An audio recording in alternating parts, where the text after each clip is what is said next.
Bienvenue dans le Nolio Podcast. Cette plateforme d'entraînement te propose aujourd'hui une immersion dans le monde fascinant des sports d'endurance avec l'interview d'un entraîneur. Nous avons cherché, pour toi public, la diversité de ce monde en pleine ébullition de recherche de la performance physique. Alors installe-toi confortablement, sors-nous ta plus belle tasse pour déguster tantôt un café, tantôt un thé, tantôt une tisane, et laisse faire ton inconscient, ton imaginaire, pioche des idées. Rassure-toi dans tes croyances, offusque-toi des différences et n'hésite pas à nous faire un retour.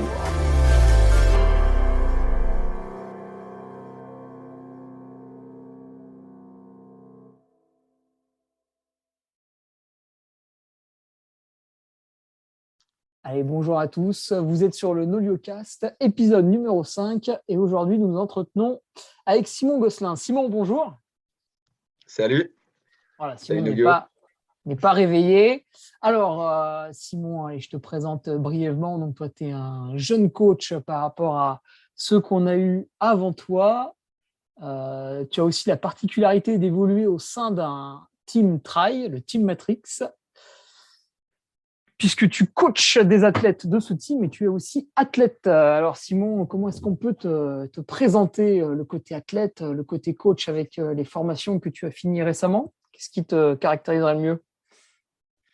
De toute manière, là, aujourd'hui, je pense qu'on est plus là pour parler de la partie entraînement, enfin coaching. Et tu sais, moi, je me définis d'abord en tant qu'entraîneur avant qu'en tant qu'athlète.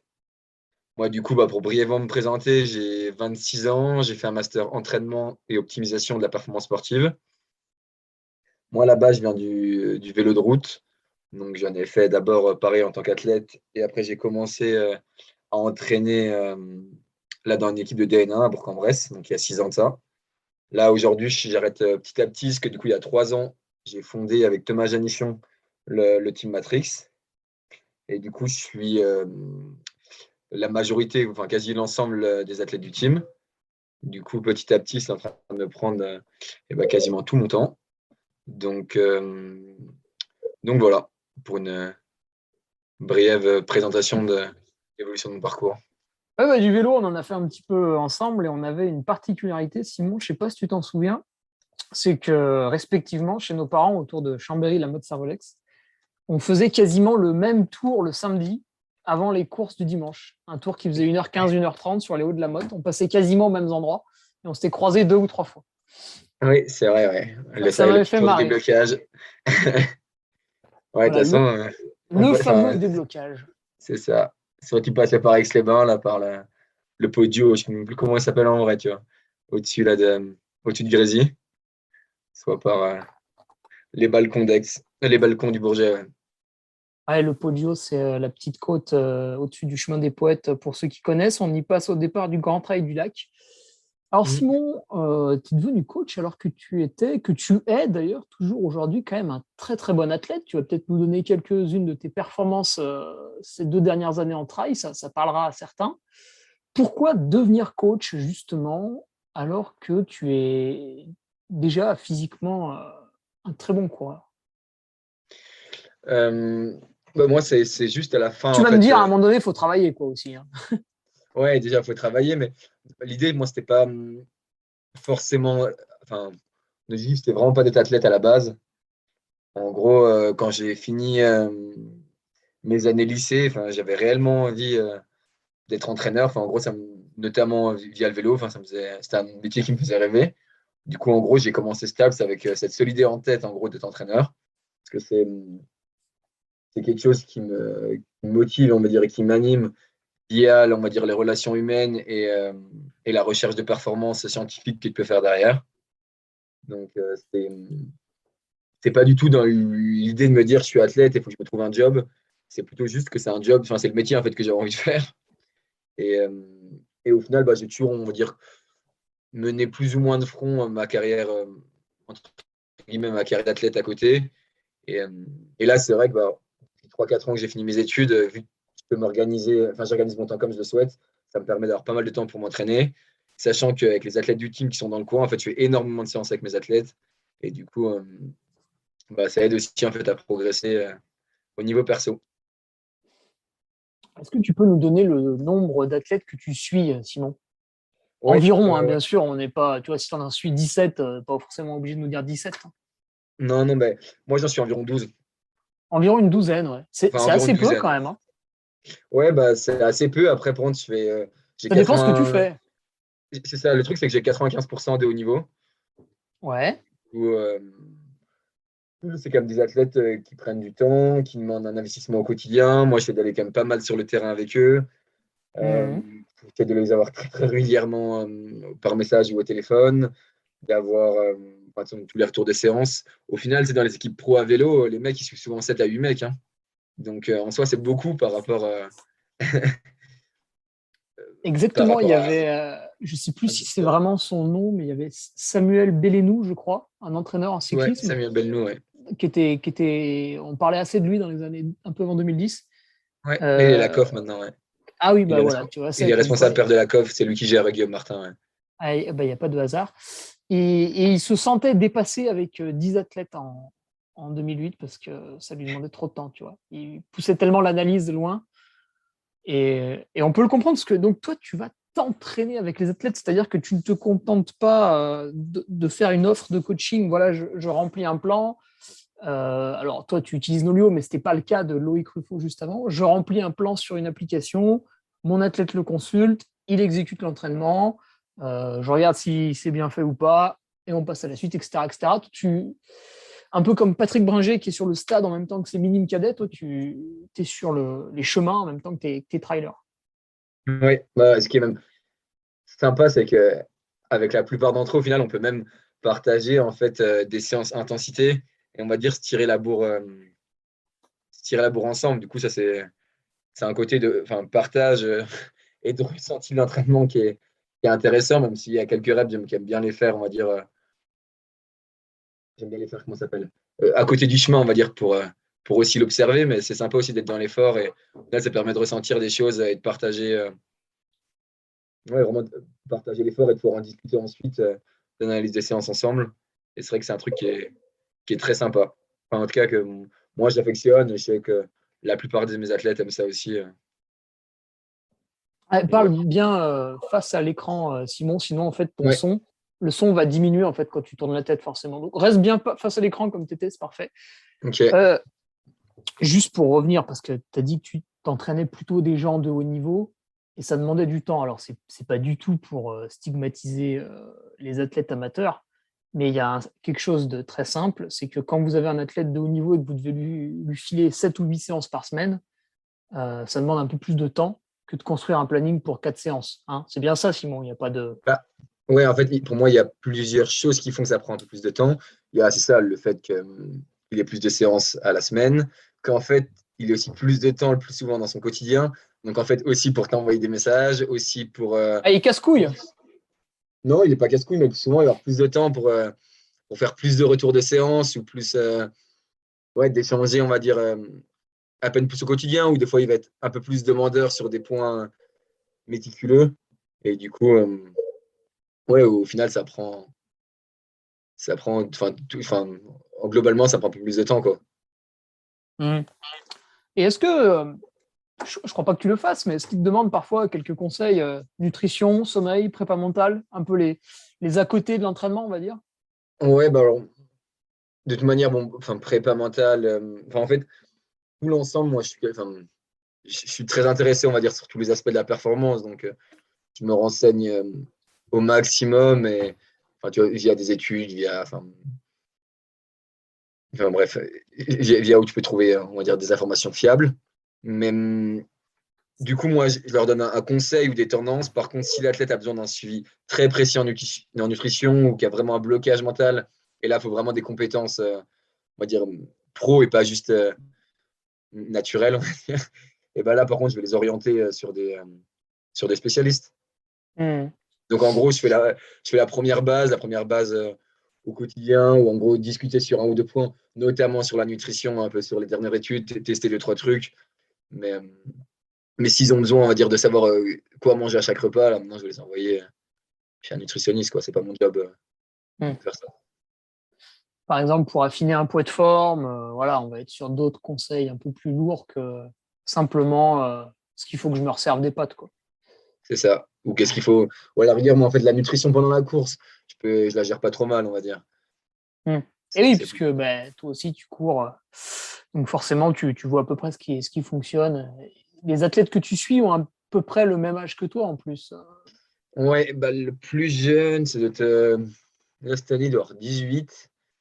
Et, et à mon avis, ouais, peut-être le plus vieux vers 30 ans, ouais. Donc, oui, enfin, c'est ma tranche d'âge, quoi. 18, Ouais, 30. c'est Baptiste, le trentenaire. Non, Baptiste, il n'a pas encore 30 ans, hein. Ah bon? Non, non, non, il est de 1993. Ah, il a encore 1 an et demi de répit. Ouais.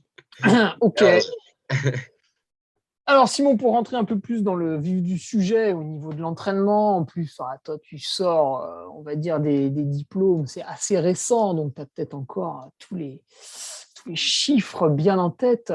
Comment tu fais pour, lorsque tu suis tes coureurs, analyser un petit peu la charge d'entraînement? Alors celle que tu prévois de leur envoyer, celle qu'ils font vraiment et puis, comment tu réajustes à peu près après derrière? Donc je l'ai dit, tu utilises Nolio. Qu'est-ce que tu ouais. vas aller regarder sur les retours des séances de tes élèves?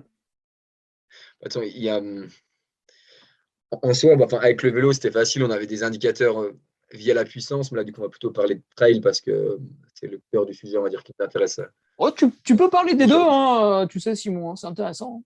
Ok, mais bon, bah, déjà, pour la partie trail, du coup, on n'a pas forcément d'indicateurs ultra fiables, on va dire, comme la puissance, qui peut permettre de mesurer une charge de travail objective. Du coup, ça va être vachement lié au contenu de séance, enfin, on va dire à la durée, enfin, à la durée et au contenu de séance. Donc là, ça permet d'estimer une première charge de travail. Après, moi, j'essaye quand même de pas mal. Bah, en plus, vu que je m'entraîne aussi tous les jours, bah, c'est bien en fait les jours où il pleut, où il fait moins beau, où, du coup, les conditions sont un peu plus dures pour l'entraînement. Donc, là, forcément, tu rajoutes un tout petit peu de la charge de travail parce qu'avec les conditions météo, tu sais qu'elle augmente forcément, enfin, elle augmente un peu en termes de dépenses d'énergie. Forcément, après, c'est avec toutes les retours de séance, donc toutes les sensations de l'athlète, fatigue de l'athlète, etc. Aussi son quotidien, c'est aussi l'intérêt d'être très souvent en contact avec lui. Quand il a un quotidien plus chargé, on va dire une charge mentale plus chargée sur son extra sportif, on va dire, bah forcément, il faut adapter la charge de travail. Et sinon, c'est aussi sur l'analyse des séances, on va dire spécifiques. Donc, en gros, c'est soit la vitesse sensationnelle, soit la vitesse à plat. C'est regarder s'il est dans ses allures, regarder les sensations qu'il a à ces allures-là. Et en gros, estimer un peu, on va dire, son niveau de fatigue et donc pouvoir réajuster la charge de travail selon. Je ne sais pas si c'est clair, parce que c'est plus de tout le temps en fait de l'ajustement. Ça peut prendre tous les paramètres possibles, vu qu'on n'a rien d'ultra objectif. Et, euh, et regarder aussi, bien sûr, regarder FC Max, hein, des choses sur les séances P, même si, bon, c'est pas. Et du coup, c'est pour ça que tu as un nombre d'athlètes un peu plus faible que les entraîneurs qu'on avait avant. C'est parce que t'adressant comme ça à cette exigence du haut niveau quasi uniquement, chaque séance, tu les décortiques. Bon, à moins que tu donnes un footing de 40 minutes à faire pour récupérer, mais chaque séance où tu donnes un exercice spécifique, tu la décortiques derrière. On pourrait dire que tu as quand même vraiment une approche très scientifique, même si tu nous parlais des sensations, bien sûr, hein, que tu essayes de En faire corréler. bah, j'essaie vraiment d'avoir les deux, en fait, hein. D'avoir, enfin, pour moi, la base de l'entraînement, c'est d'abord vraiment de l'humain, parce que de toute façon, oui, clairement, on s'adresse à des humains, donc ça part vraiment de la relation humaine, ça part de la confiance de l'athlète enfin, envers de l'entraîneur, ça part enfin, de l'échange. D'ailleurs, pour moi, c'est plus des collaborations qu'autre chose, on va dire. Il faut que l'athlète soit aussi enfin, partie majeure, on va dire, de son projet et s'investisse, même si chacun s'investit à sa manière. Mais c'est important que, parce que de toute façon, c'est lui qui assumera les conséquences de marcher ou pas. Donc, il doit aussi ouais, être partie prenante de son projet et de son entraînement. Donc, pour moi, il y a toute une partie vraiment humaine où là-dedans, tu passes énormément de temps aussi pour essayer de faire baisser la charge mentale de l'athlète, pas mal de choses. Et pour moi, tu as aussi une partie bah, oui, très scientifique où j'essaie d'analyser quasiment toutes les séances et selon si j'estime nécessaire ou pas, leur faire un retour de séance très précis, quoi. Donc, en gros, avec toutes les reps à telle vitesse, tintin, bam, enfin, un truc ultra, pas très chiffré, quoi. Donc, là où tu enlèves En tout cas, sur la partie pure chiffre, tu enlèves l'humain, quoi. Ah, et tu fais un débriefing sur certaines séances alors. Ouais, ouais, ouais. Je me suis fait encore plus de Nolio, en fait. Enfin, je me suis fait un fichier que, en fait, après, je leur envoie une capture d'écran de mon fichier. Ou comme ça, en fait, ils retrouvent toutes leurs valeurs. Et en fait, je mets les séances. Il y a l'évolution des séances, on va dire, selon la qualité travaillée.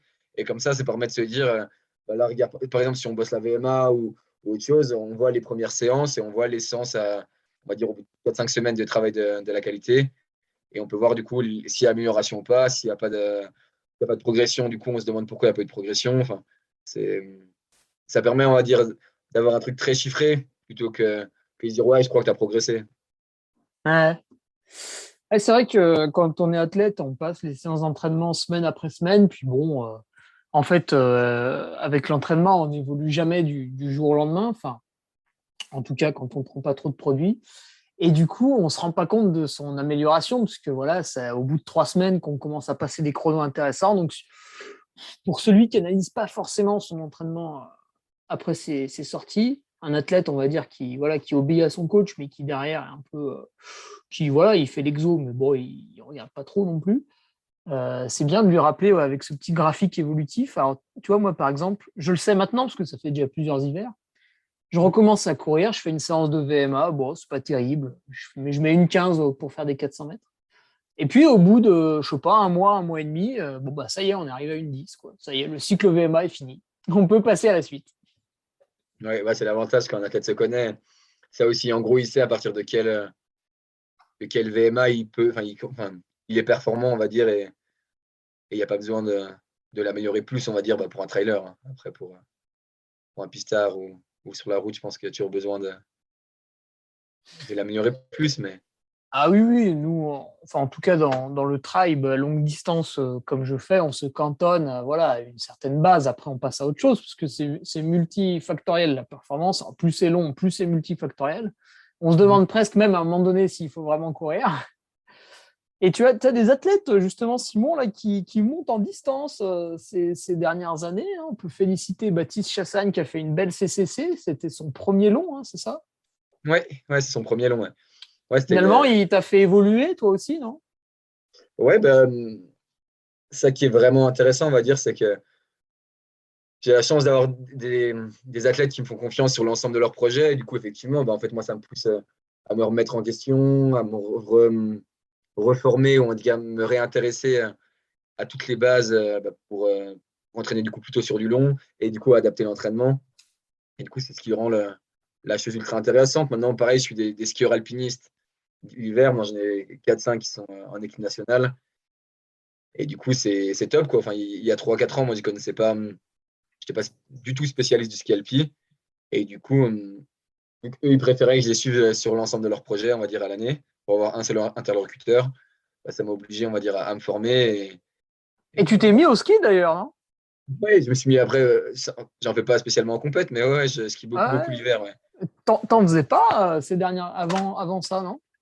Bah, Pas vraiment, moi, quoi. ouais, mais le truc, c'est que j'ai fait mes études à Besançon. Et du coup, Alors, bah, on fait c'était pas de beaucoup ski moins alpi à accessible. Besançon. Non, il n'y a pas de ski alpi. Puis moi, pendant mes années vélo, bah, je pense que tu connais, l'hiver, en gros, tu as quand même peur de te blesser. Donc, tu fais du ski de fond et c'est tout. Enfin, du ski de fond et Ouais. du vélo. Mais en tout cas, moi, à l'époque, je n'étais pas trop dans l'idée de me dire d'aller en montagne pour faire du ski de rando. Ah, c'est vrai que c'est rare, hein. Ouais, Un c'est assez cycliste qui rare. fait du ski alpi, c'est assez rare. Mm. Donc, des VTTistes un peu plus. Mais, euh, Ouais. mais, mais des cyclistes sur route, c'est assez rare. Ouais. Alors, tu as des athlètes là, au Team Matrix, globalement, qui faisaient quasiment que du trail court, course en montagne, etc. Des efforts qui restent assez brefs, hein, on va dire de 1 à 4 heures. Comment Mm. ça se passe quand on a un comme ça, ou même deux ou trois, qui dévie un petit peu sur la longue distance?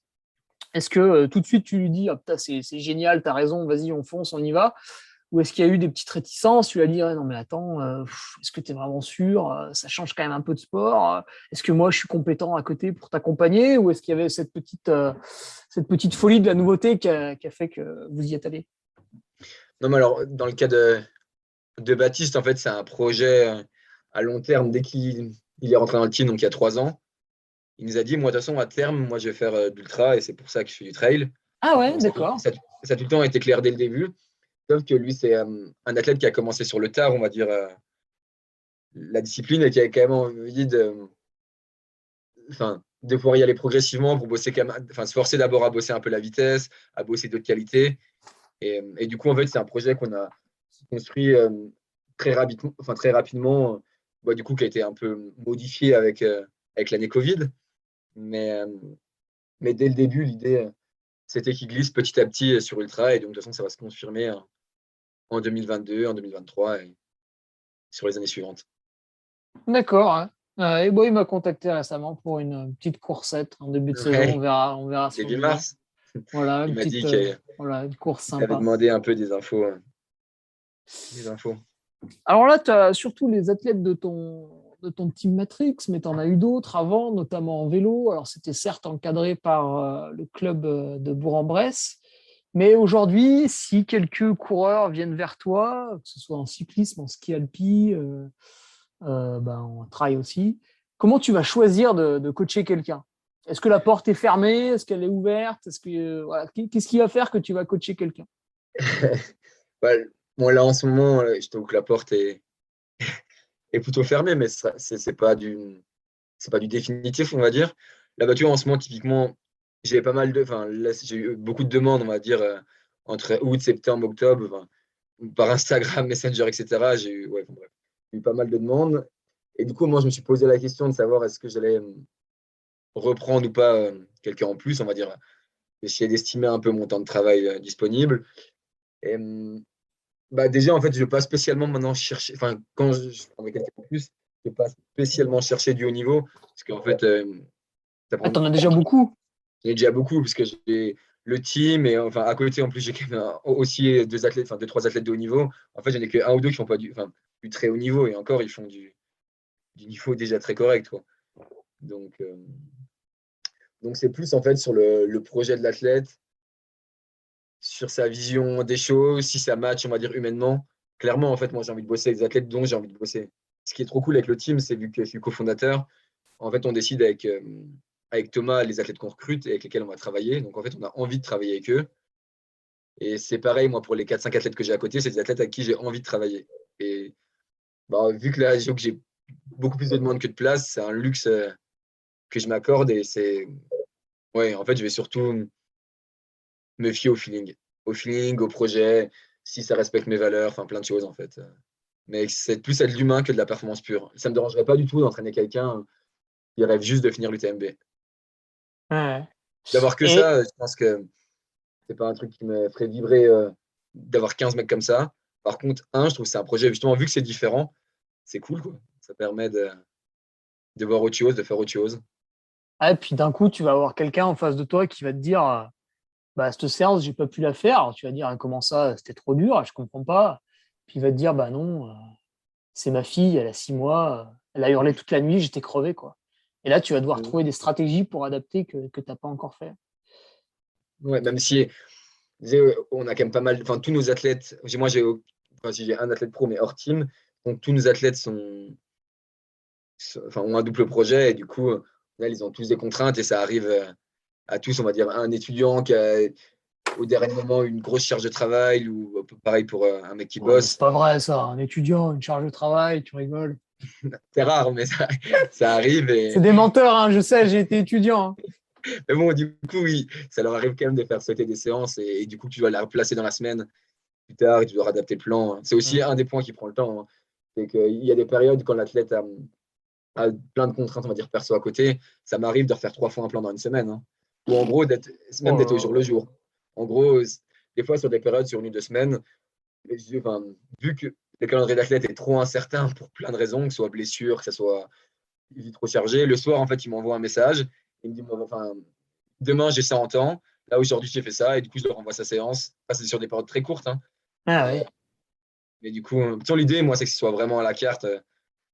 C'est pour ça que j'en suis peu, hein, c'est que ce soit tout le temps, tout le temps, tout le temps à la carte. Et comme ça, en fait, on peut s'adapter à tous les besoins, à tous les besoins de l'athlète, quoi. En gros, c'est pas jamais de rester dans une seule configuration. Moi, d'ailleurs, c'est ce que j'aime, en fait. C'est que au moins, il n'y a pas de routine. C'est pas, bah, voilà, je planifie tout le temps par 2 semaines. On s'appelle le lundi une fois toutes les 2 semaines. Moi, c'est pas un truc qui me. En plus, je trouve qu'il n'y a pas de logique là-dedans, quoi. peux faire. Enfin, il n'y a pas de logique. Il y a une logique, mais pas en termes de performance pure. Il n'y a pas. Eh oui, oui, eh oui. Mais Ok, après, il y a écrit. ceux qui aiment la routine aussi, tu sais. Oui, mais par contre, j'ai des athlètes où c'est beaucoup plus que ça, hein, où du coup, enfin, c'est assez cadré sur, euh, sur les appels, quoi. Mais enfin, ce qui est cool, c'est qu'il y a de tout, quoi. Et si un jour, tu en as un qui arrive, bon, il a un bon niveau sportif, hein, tu vois, je sais pas, il est cycliste ou il est coureur, puis il dit, bah moi, j'ai envie de faire l'Ironman d'Embrun. Voilà. Oh mince, je vais devoir coacher un triathlète. Est-ce que c'est un projet qui pourrait t'intéresser? Parce que du coup, il va falloir que tu ajoutes des cordes à ton arc. Pour l'instant, je ne me suis pas posé la question. Je pense à court terme, pas spécialement, parce que j'ai déjà Ouais. beaucoup à penser. Enfin, j'ai déjà plein de projets, on va dire, annexes du trail, du coup, tu vois, avec le ski alpi, avec du coup, même Anaïs Sabrier là, qui se lance sur marathon sur route. Enfin, tu vois, il y a Ah pas mal de choses déjà cool à faire, tu vois, avec le vélo, où je continue quand même à garder des athlètes. Et, du coup, je pense à court terme, pas spécialement, sauf mais encore une fois, si ça match enfin, vraiment humainement, je pense que tu peux me dire, allez, vas-y, on y va. Et du coup, ouais, Ah, la folie de la jeunesse. c'est question d'opportunité. Et Et tu parlais là tout à l'heure d'adapter les séances parce que l'athlète, il a des charges d'un coup, voilà, il s'était pas rendu compte, il n'a pas révisé ses partiels et du coup, les 4 prochains jours, ça va être compliqué, patati patata. Un autre point sensible en ce moment, c'est la météo. Est-ce Mm. que ça t'arrive d'adapter les séances à la météo? Par exemple, tu avais prévu de, Ouais. voilà, l'athlète, il va aller courir 4 heures le dimanche matin. Et puis, bah, en fait, il a neigé 20 centimètres dans la nuit. Alors, est-ce que ça va être pertinent de courir quand même 4 heures? Voilà, plein de questions qui peuvent se poser. Bon, ça peut être la pluie, ça peut être l'orage, le verglas, la chaleur aussi l'été. Ouais, Est-ce que c'est un truc que c'est un tu... truc où moi je suis ultra attentif. En fait, déjà, quand je fais le plan, je fais tous les plans moi, en regardant enfin, une météo, en fait. Ah ouais. Quand je planifie, je mets la météo à côté. Et déjà, en fait, enfin, en gros, je prends les contraintes de l'athlète. Je vais me dire, bah là, par exemple, enfin, mardi, j'ai 3 heures de temps, mercredi, 1 heure, etc. Et après, derrière, je prends la météo. Donc, la météo annoncée. Donc, au début, déjà, je le prends en compte. Et si jamais la météo change énormément, le plus souvent, ce que je fais, c'est que je vais rechecker les plans et je vais me dire, ah ouais, attends, là, prendre ça, ça va pas faire. Et du coup, bah, je renvoie un message à l'athlète, t'en discutes avec lui, ou même des fois, t'en penses quoi? Parce que, en fait, parfois, un athlète lui dit, non, mais vas-y, moi, en fait, ça me chauffe trop d'aller faire 3 heures de course à pied dans la neige, ça fait super longtemps. Bon, écoute, s'il a envie, pourquoi pas aussi, quoi. Mais, mais oui, effectivement, du coup, m'arrive de réadapter. Et enfin, je fais de plus en plus gaffe d'année en année aux premières chaleurs, effectivement.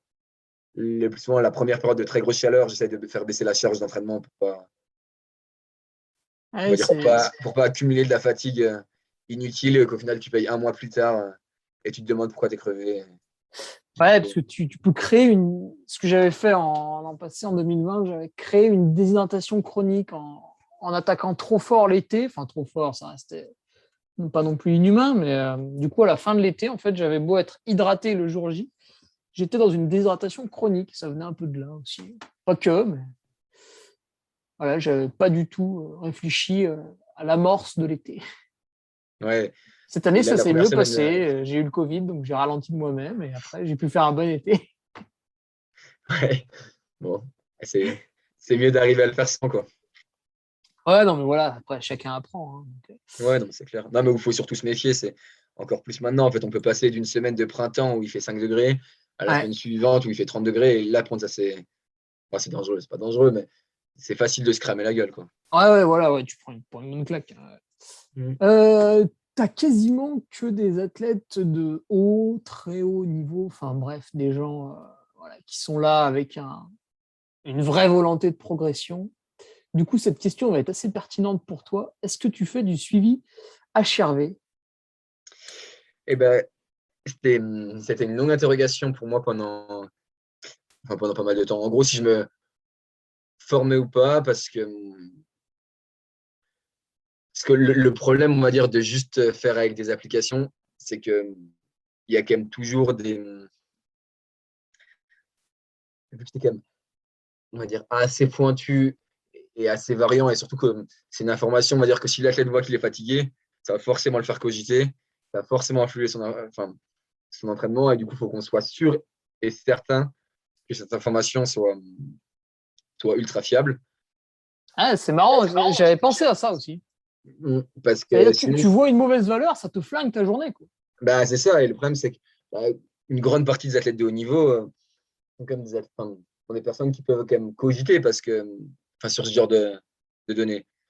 Du coup, moi, en gros, ma problématique, c'était je me dis, bah, soit je fais moins les analyses, donc il faut que je me reforme pour ça. Et ça prend quand même pas mal de temps. Hein. Il me semble c'est tu passes vite 15 minutes par test. Donc, Ah bah oui, oui, oui, oui, tu passes vite, et ouais. c'est plus long. Et en plus, du coup, ça permet, en fait, vu que c'est toi qui as les données, bah, en fait, tu les fais partager ou non à l'athlète, Ah oui, ça, c'est pas mal, ça. ce qui est quand même le mieux. Donc là, dans ce cadre-là, je pense que c'est ultra pertinent. Mais du coup, pour l'instant, je n'ai pas eu le temps, on va dire, de faire ça. Et du coup, je préfère ne pas utiliser le HRV sous notre forme. Ouais. Ah, du coup, tu as une corde à ton arc au cas où voilà, tu Ouais, as un élément de progression, au cas où un jour tu te dis, putain, là, ça fait 2 ans, ils stagnent tous, là, qu'est-ce qu'on fait maintenant? Allez, on fait ça. j'ai encore, euh, j'ai encore plein d'idées, de choses qu'on pourrait mettre en place, mais il y a trop de trucs à voir. Les bains À froids. voir. Ouais, c'est bonne fois. Ouais. Ouais. Mais bon, du moins, vu que enfin, je gère quand même pas mal de. Enfin, en plus, avec le team, je gère pas spécialement que des missions d'entraînement. Il y a forcément des missions. Enfin, c'est à peine plus global. Du coup, pour l'instant, j'ai pas trouvé le temps Hmm. de me reformer, mais bon, comme tu dis, ça laisse des pistes de progression. Ah oui. Alors, en ce moment, c'est l'hiver, Simon. L'hiver, en général, à moins de se déplacer un peu aux quatre coins de la planète et d'aller vivre une saison estivale ailleurs, on reste plutôt calme et modéré. Enfin, remarque, toi, non, tu as des athlètes qui font du ski alpi. Donc, eux vont préparer, j'imagine, des épreuves de Coupe de France, Coupe du Monde. Oui. Mais admettons qu'on soit dans une période calme pour les autres.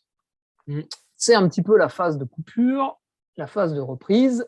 mm. Cette reprise, souvent, on a coutume de dire, voilà, je suis en phase de préparation physique pour ma saison. Alors, qu'est-ce que c'est? Est-ce que c'est des heures de gainage? Est-ce que c'est pratiquer un autre sport? Comment tu vois le truc, toi? Si on te dit préparation physique, est-ce que c'est une boîte fourre-tout où tu mets tout et n'importe quoi? Ou est-ce que ça a une vraie cohérence dans tes plans? Est-ce que ça a un vrai moment à part entière? Ouais, pour moi, c'est plus. Enfin, ouais, enfin bref, le mot préparation physique, moi, je l'emploie pas spécialement pour ça. Moi, je l'emploie plus, on va dire, pour la PPG muscu, tu vois. Donc, Oui. chacun l'utilise. C'est d'ailleurs l'acronyme, hein, préparation physique générale, préparation physique spécifique pour PPS. C'est ça, exactement. Mais après, du coup, pour parler plus de la reprise de l'entraînement et on va dire de poser les bases pour la saison, comme ça, là, il n'y a pas d'erreur sur le mot ou de doute.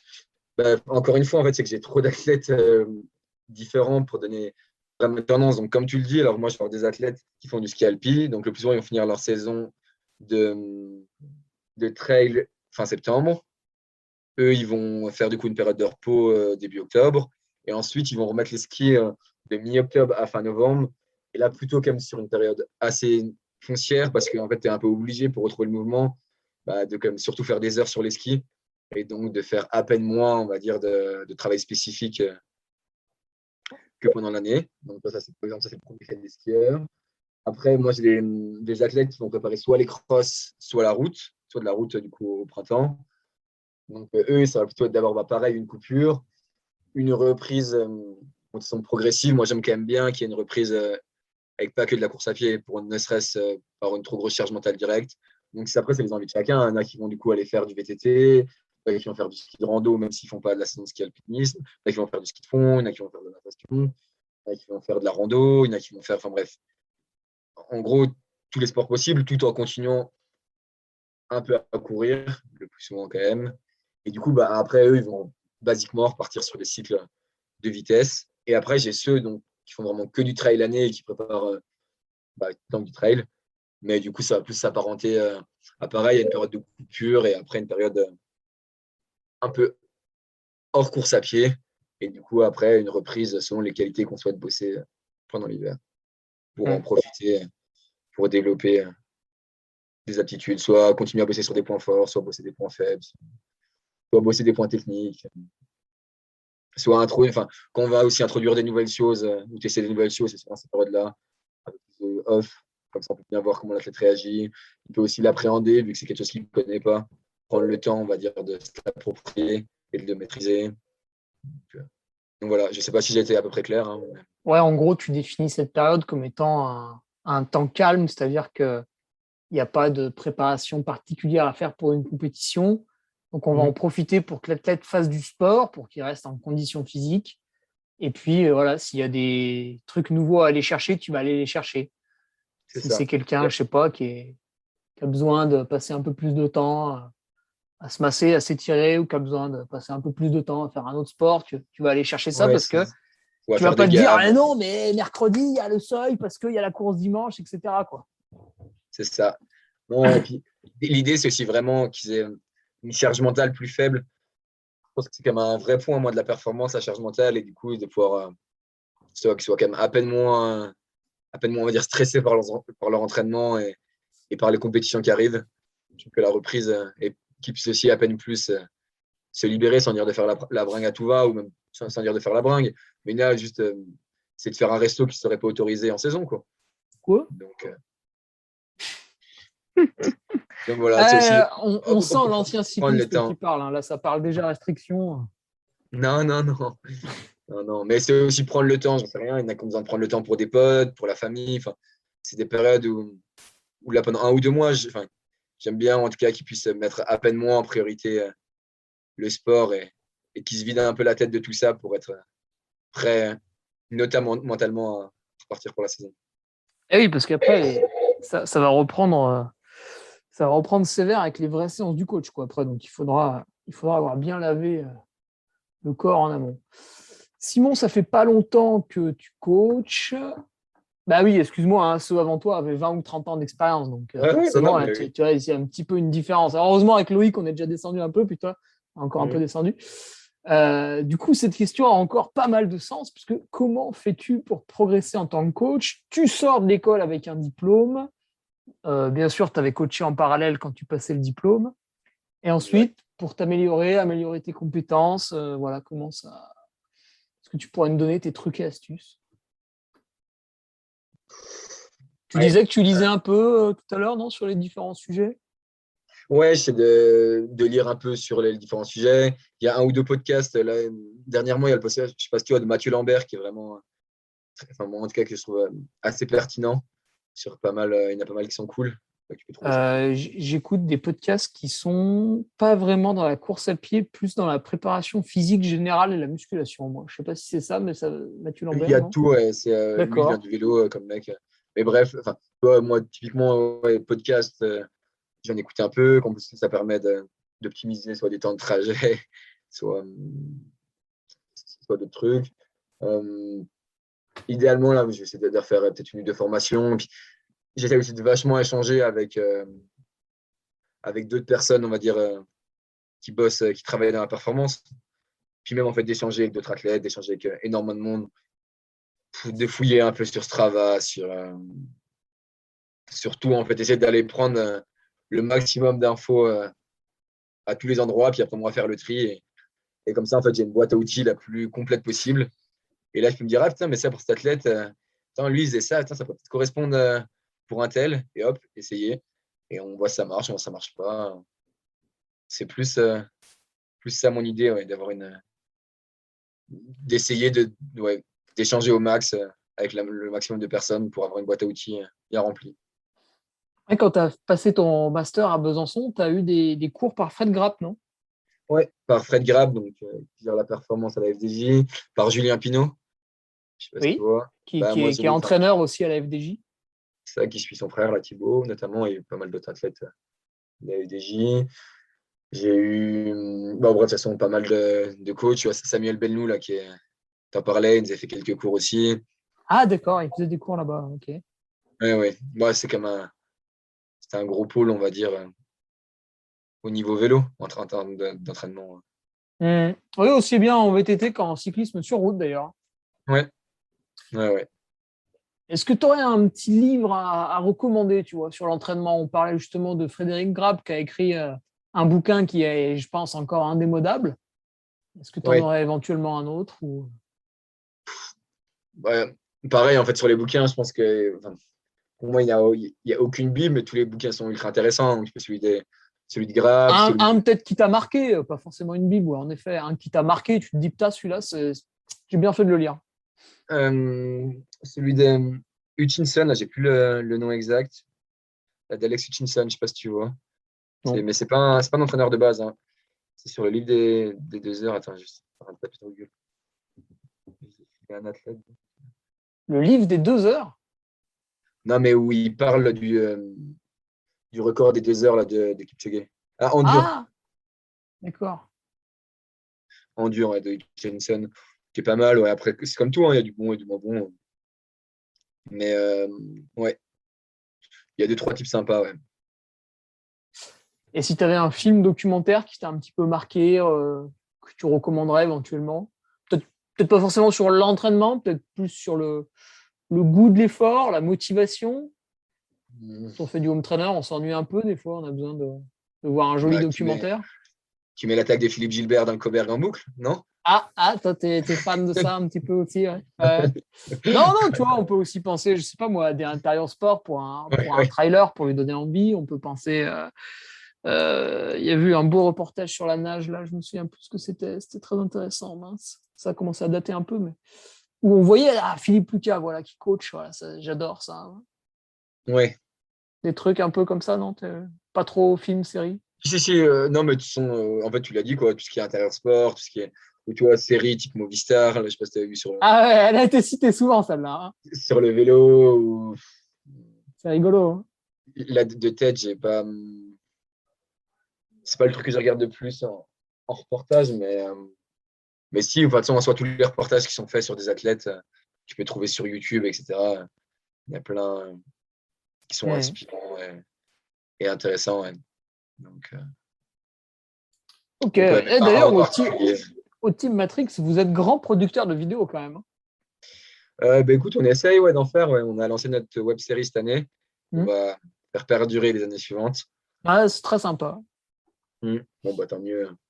Si ça plaît, on essaye Tiens, de faire. maintenant, une question qui va pas trop te correspondre. Je pense que du coup, tu seras moins bien placé pour en parler, encore que ça peut être intéressant d'avoir la vision d'un jeune coach là-dessus. Comment tu dirais qu'a évolué justement le métier de coach ces dernières années? Ouais, effectivement. Ouais. C'est... Bah, où je trouve.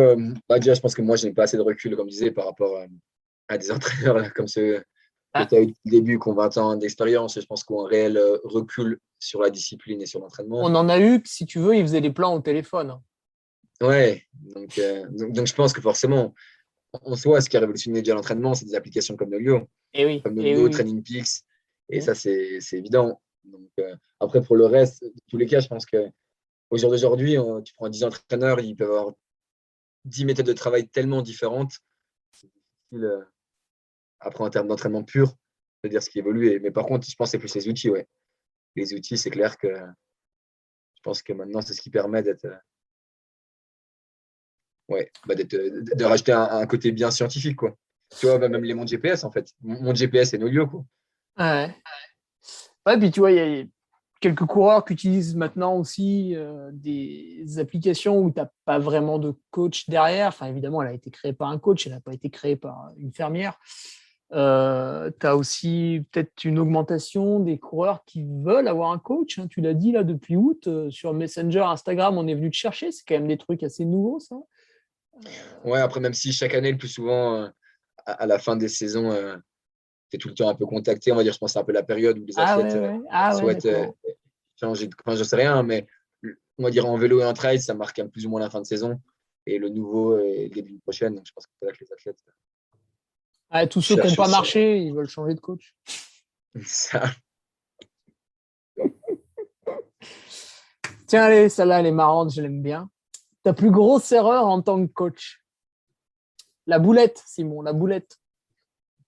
La boulette. Allez, la boulette. Hmm. Et on a bien fait une. Ouais, bon, j'en ai des petites erreurs. Moi, c'est Une évident. petite, allez, une petite. J'en fais régulièrement. Mais non, mais j'ai d'en trouver une qui ait du sens. Qui nous fasse rire un peu. Bah ouais, ouais, mais Alors, non pas Aux que éclats. j'en fais pas du tout, mais je- Allez, un jour, je sais pas, tu as oublié un plan, tu t'es trompé de chiffre. C'est drôle, ça. ouais, bah si, bah, c'est toujours arrivé, on va dire qu'un Oh athlète putain, mais ça m'envoie. arrive à tout le monde, c'est pas possible. Oui, bah, Vous pouvez ça pas arrive. relire. Ça arrive. Oui, oui, bah, il y a une fois, j'aurais. Ouais, si tu veux, ça m'avait fait rire, mais bon, c'est pas. Il n'y a rien de fou, hein. Genre, j'ai dû mettre un athlète, genre 4 séries de je sais pas quoi. Et en gros, je sais pas pourquoi, j'ai fait traîner un 2 devant le 4. Donc, ça faisait 24 séries de. Est-ce qu'il Du l'a coup, fait? mais. Non, il m'a quand même envoyé un message pour me demander si c'était normal ou pas. Ah ouais, ouais, parce que si t'avais mis 4 séries, j'imagine ça devait être un effort de plus ou moins 10 minutes au seuil, hein, quelque chose C'est comme ça, ça, ouais. pour faire 4 séries. Oui. Ou ça devait Euh, être je sais pas, ou de la PMA, mais bon, bref. Ouais, ça faisait. 24 séries, ça devait être très bizarre, en effet. Ah, ça l'a Ouais, inquiété quand même, il était pas très bête alors. je pense que ça tenait pas aussi dans le temps parce que, à mon avis, ça devait être max une séance d'1 h 30, 2 heures. C'est Et bizarre cette techniquement, je séance pense que VMA de 4 heures. tu pouvais pas le faire. C'était Ouais. c'était pas possible. Ouais, ouais, non, bah, de toute façon, ça arrive. Marc, c'est un bon test, hein. Si l'athlète le fait, c'est qu'il est vraiment bête. Mais tu sais que je me suis déjà posé la question de voir si je mettais vraiment n'importe quoi. Est-ce que l'athlète m'envoie un message ou pas, quoi. C'est un truc ultra incohérent, quoi. Fais-le une fois. Mm. Ouais. Fais-le, tu devrais le faire, je J'ai pense. j'ai trop de conscience pro pour le Non, faire. mais loin d'une compète et un truc où ça va peut-être le fatiguer, mais pas le blesser. Bah, en plus, où ça va, c'est que je pense que dès le premier jour, tu l'appelles le soir, quoi. Et tu lui mets toute une semaine Oui, vraiment incohérente. Et si le premier jour, il va te faire. non, puis Il te fait la première sortie sans broncher, puis il t'envoie pas de message, là, tu l'appelles le soir, quoi. En fait, c'était une blague. tu lui dis, et comment tu te sens pour demain? Tu sais, tu fais durer le truc au téléphone. Puis il va te dire, ah putain, je sais pas, c'était quand même vachement dur aujourd'hui. Demain, c'est pire, j'ai peur. Ah ouais, il y a moyen de rigoler. Ouais, mais Bon, bon. avec des gens que tu connais, hein, quand même, pas avec un nouveau. Ouais, ouais, non, non, ouais. Avec des athlètes que je connais, mais Ouais. après, de toute façon, dans tous les cas, bon, même si, bah, de toute façon, c'est moi qui, après, on fait le plan, mais comme je te disais, j'essaie d'avoir une collaboration. Donc, le plus souvent, moi, je lui explique déjà, on va dire, le plan au téléphone, quoi. Je dis plus souvent, Hmm. bah là, cette semaine, on va bosser ça, parce que, voilà, enfin, je pense qu'il faut qu'on fasse ça, ou bah, de toute façon, c'est la continuité.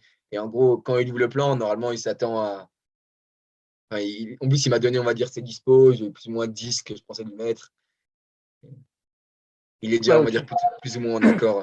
Comme j'aime bien, moi, de toute façon, que chaque athlète, on va dire, à chaque fois valide le plan. Moi, c'est un peu dans le Hmm. plus souvent, en fait, on en discute ensemble. Il fait son plan et après, en gros, je lui fais et je lui demande est-ce que c'est OK pour toi? Et comme ça, il valide. Ne serait-ce, comme tu disais, hein, pour l'investir dans son projet, quoi. Parce que j'ai pas du tout la prétention de tout savoir et de lui faire enfin, déjà même tromper. Et du coup, il faut que lui, il y croit et qu'il assume derrière. Qu'il assume derrière. Parce que c'est Ah, en lui fait, qui. tu te dédouanes de la responsabilité et tu lui Non, dis, ah, mais non, regarde, bon, c'est toi qui as choisi. non, non, je me dédouane pas du tout, hein, parce Ah, je que rigole. un athlète qui marche pas, clairement, moi, je me remets en question. Enfin, Ouais, c'est bizarre. c'est Ou pas c'est même qui marche totalement. pas, mais qui fait des performances anormales par rapport à ce qu'il faisait avant. Ouais, non, c'est clair, ouais. Ouais, ou Pas même, stagner, ça peut arriver, hein.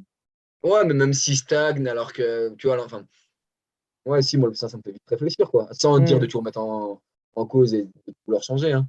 Mais non, enfin, bah, vu que de toute façon, j'ai si peu d'athlètes et que du coup, je suis souvent en contact avec eux, forcément, tu es assez proche d'eux et donc, Ouais, tu vois tout de suite. hein, tu vois tout de suite. Et puis, quand tu t'investis énormément pour quelqu'un, tu es aussi déçu. Quand tu connais son investissement, tu es aussi déçu pour lui, quoi. Ah Donc, oui, il y a un forcément, côté humain. ça te fait te remettre en question aussi, quoi. Eh ben, en Même si, parlant bien sûr, il plutôt faut prendre du recul. de fierté que de déception, la perf qui t'a le plus fait plaisir d'un de tes athlètes, où tu as été le plus fier, par exemple, aussi. Vraiment, tu t'es dit, oh putain, là, je suis content pour lui, ou alors tu t'es dit, ah ouais, vraiment, là, je savais que l'entraînement était génial, putain, ça a payé le jour J, je suis content. Bah, tous, on va dire, ils ont des. Oh, le prétentieux.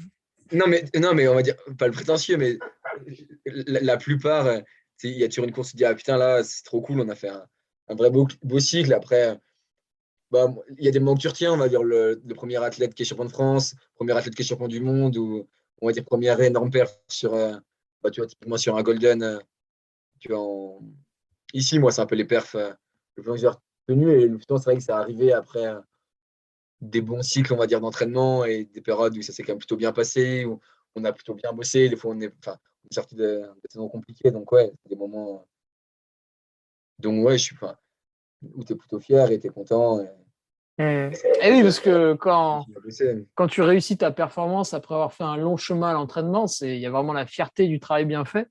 Alors que si tu Ouais, réussis sans savoir pourquoi, bon, tu es content, mais c'est moins fort, je trouve. ouais, je suis d'accord. Ouais, ouais, ouais. Bah, c'est un peu basique de dire ça, mais le chemin est quand même intéressant, quoi. Alors, est-ce que si tu pouvais décider toi-même et la personne t'obéirait instantanément, la personne que tu rêverais de coacher, un athlète, tu voudrais mettre ton nez dans son entraînement absolument et modifier les trucs peut-être.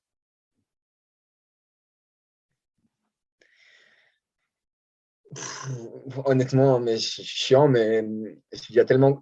Enfin, les athlètes du team, il y a plein d'athlètes ultra intéressants. Après, hors team, enfin, en fait, il y avait un athlète qui avait un monstre moteur et enfin, j'avais très envie de.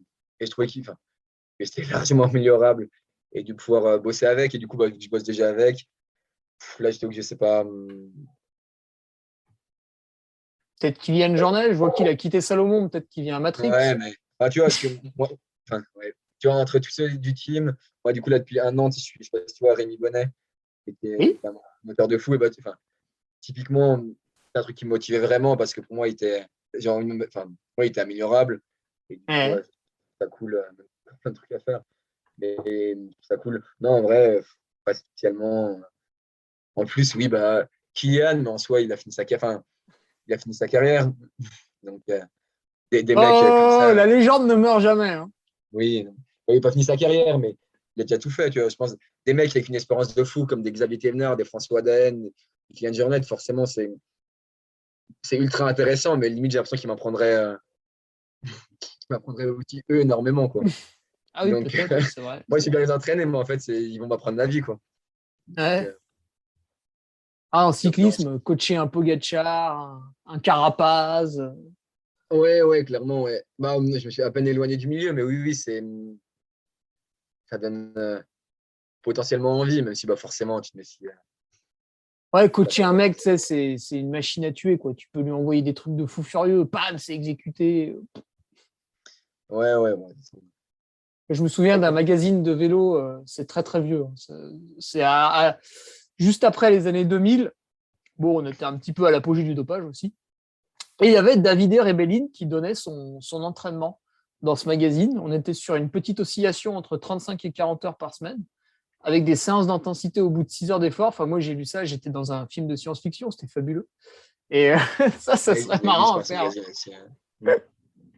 Je l'avais lu aussi, ouais.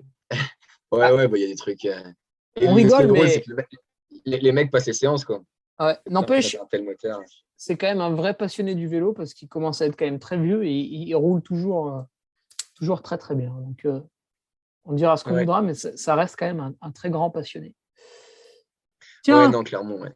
bonne ou mauvaise idée, Simon, coacher son conjoint. Oh la mauvaise idée pour moi. Oh.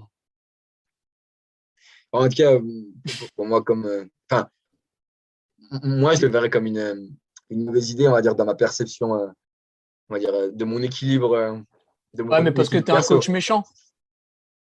Ah, non, non, enfin, j'en sais rien, on peut demander à mes athlètes. Mais non, je Si, pense pas si, que je ils suis me un l'ont coach dit. méchant, mais c'est, enfin, c'est déjà, enfin, pour moi, c'est déjà des métiers passion. Donc, on a notamment plus moi où je m'entraîne aussi pas mal d'heures à côté de ça. Et en fait, je suis déjà énormément, on va dire, dans l'entraînement, dans la performance, là-dedans. Et si en plus, en fait, au quotidien, la personne que tu vois, t'es toujours à te dire, ah putain, peut-être qu'il faudrait qu'on fasse ça avec elle, ça, ça, ça. Enfin, je sais que je pense que, enfin, on parlait de charge mentale. Moi, ça me ferait une trop grosse charge mentale. Et je Ouais, pense que je se à un moment peserais. donné, le sport, il faut qu'il ait aussi une limite, quoi.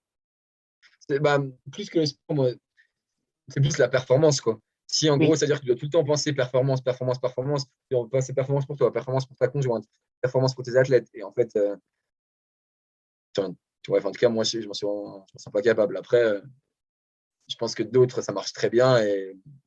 Mais je pense que ça dépend de l'équipe de chacun. Moi, mon Hmm. équilibre ne serait pas bon dans ce cas-là, tu vois. Ah oui, non, mais l'intérêt, c'est pas de dire oui ou non, justement. Mm. Et en déclinant ça un petit peu à un cercle tout petit peu moins proche quand même, par exemple la famille, je sais pas moi, coacher un oncle, coacher bon des enfants normalement t'en as pas, enfin ou alors tu vas cacher, coacher des cousins, voilà, des gens un peu de la famille, c'est-à-dire que c'est pas des athlètes que tu connais, voilà, je ne sais pas quelle relation, c'est pas non plus ton conjointe qui est vraiment avec toi tout le temps, mais ça reste quelqu'un d'assez proche. Non, là peut-être oui. Ouais, bah, enfin, je suis pas dans ce cadre-là, mais je serais pas totalement fermé parce qu'en fait, tu le vois beaucoup. Enfin, tu vis pas avec lui, quoi. Mmh, mmh. Moi, c'est plutôt la notion, en fait, de vivre, De quotidien. ouais, ouais, de quotidien, ouais. Mmh. H24, plutôt que à partir du moment où c'est clean et c'est fait de façon intelligente, je pense qu'il n'y a aucun souci. Enfin, ça me Mmh. dérangerait pas, quoi. Alors, dans le Team Matrix, vous avez des athlètes féminines qui Ouais, performent sacrément, hein. Tu parlais d'Anaïs Sébrier, bon, Lucille Germain, etc. et les sponsors, ouais. Élise, exactement, en course en Mhm. montagne. Est-ce que tu es le coach de ces demoiselles? Et si Yes. voilà. Et donc, si oui, bah, est-ce que tu constates des différences dans l'entraînement entre les athlètes masculins et féminins?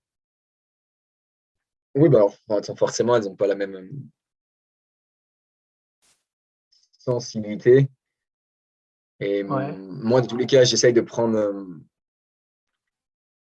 en compte, on va dire, leur, leurs caractéristiques féminines, non pas leurs caractéristiques féminines, mais bah, putain, le mec, c'est la un différence robot. homme-femme, Ah, quoi. ouais.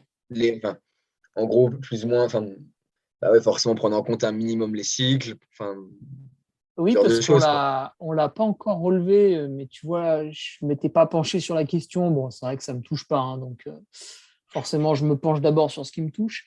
Mais est-ce qu'il n'y avait pas quelque chose qui traînait comme quoi, entre deux cycles, tu vois, tu fais 2 semaines, une plutôt volume et l'autre plutôt intensité, non? Il n'y a pas ce Ouais, genre c'est de pas, enfin, choses, ça t'est pas. j'essaie pas mal de me renseigner sur sur le sujet, hein. Alors, je suis pas du tout un spécialiste, donc je vais pas m'avancer. Mais oui, effectivement, il y a, enfin, en gros, enfin, ça fait forcément fluctuer, on va dire, les hormones. Et selon les hormones, tu es censé être plus ou moins récepteur à certains types d'entraînement. Eh oui. Donc, bon, ça. Après, ça, du coup, c'est un peu selon les filles, il y en a qui ne le ressentent pas du tout, d'autres à peine Oui, plus. c'est vrai en plus, ouais, exactement. Donc, voilà, c'est plus des jours et faire attention, on va dire. Ouais, voilà, il y a deux, trois périodes où moi, du coup, de faire un peu plus gaffe sur la charge de travail, d'en mettre à peine moins. Mais c'est des choses, on va dire, assez logiques et même qu'elles peuvent gérer elles-mêmes, quoi. Hmm. C'est-à-dire, elles, faire baisser cette charge d'entraînement à ce moment-là. Et il faut se méfier, des fois il y a l'effet inverse, c'est-à-dire que la personne ne va pas te le dire parce qu'elle se dit oui, mais après il va me mettre une récup, gna gna gna, alors que finalement, en me forçant un peu, je pourrais passer la séance d'intensité. Donc il faut être à l'écoute. Ouais. Mm. Ouais, de toute façon, c'est à l'écoute. Mais encore une fois, c'est au bon vouloir de l'athlète, hein. C'est bah, justement, il faut qu'il te fasse confiance et c'est lui dire Hmm. bah, moi, je pense que ce serait mieux de faire une récup ce jour-là. Après, comme je t'ai dit, Pour faire quelque chose d'efficace après. c'est ça. Mais après, si la personne, elle pense que non, faut surtout pas bouger le plan et on s'en fout si c'est une intensité, bah, moi, je vais Hmm. très fortement le déconseiller. Après, encore une fois, c'est son projet, quoi. Et Hmm. c'est elle qui assume c'est lui ou elle qui assume les conséquences derrière, hein. Hmm. Tu vois d'autres diffs sinon dans l'exécution du plan Parce que là, on a parlé de ce que tu donnais en fait, mais pas de ce que Non, tu parce que recevais. bah, là, on peut dire qu'elles sont très, peut-être à peine plus, je sais pas si ça peut être plus méticuleuse, parce que honnêtement, en fait, ça dépend, enfin, ça dépend desquelles, quoi. J'en ai trois, donc c'est dur de faire une moyenne sur trois filles, quoi. Ouais, c'est vrai. J'ai pas, pas trop envie de tomber sur une généralité. Donc, Non, non, non. Ok, ouais. Et ben, dernière question, Simon. Bon, celle-là, elle va être encore un peu tarabiscotée pour toi. On va peut-être adapter la durée. Si tu avais. Ah, si, tu vois, ça va marcher. Si, si.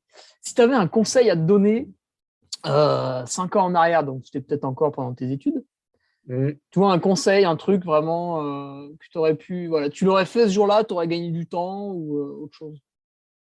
Tu vois, tu te vois là, ces 5 derniers en arrière, et tu te dis, putain, tel jour, il aurait fallu que je fasse ça. Ou moins précis. Telle année, il aurait fallu que tu non. sois moins feignant. Ou, je sais pas.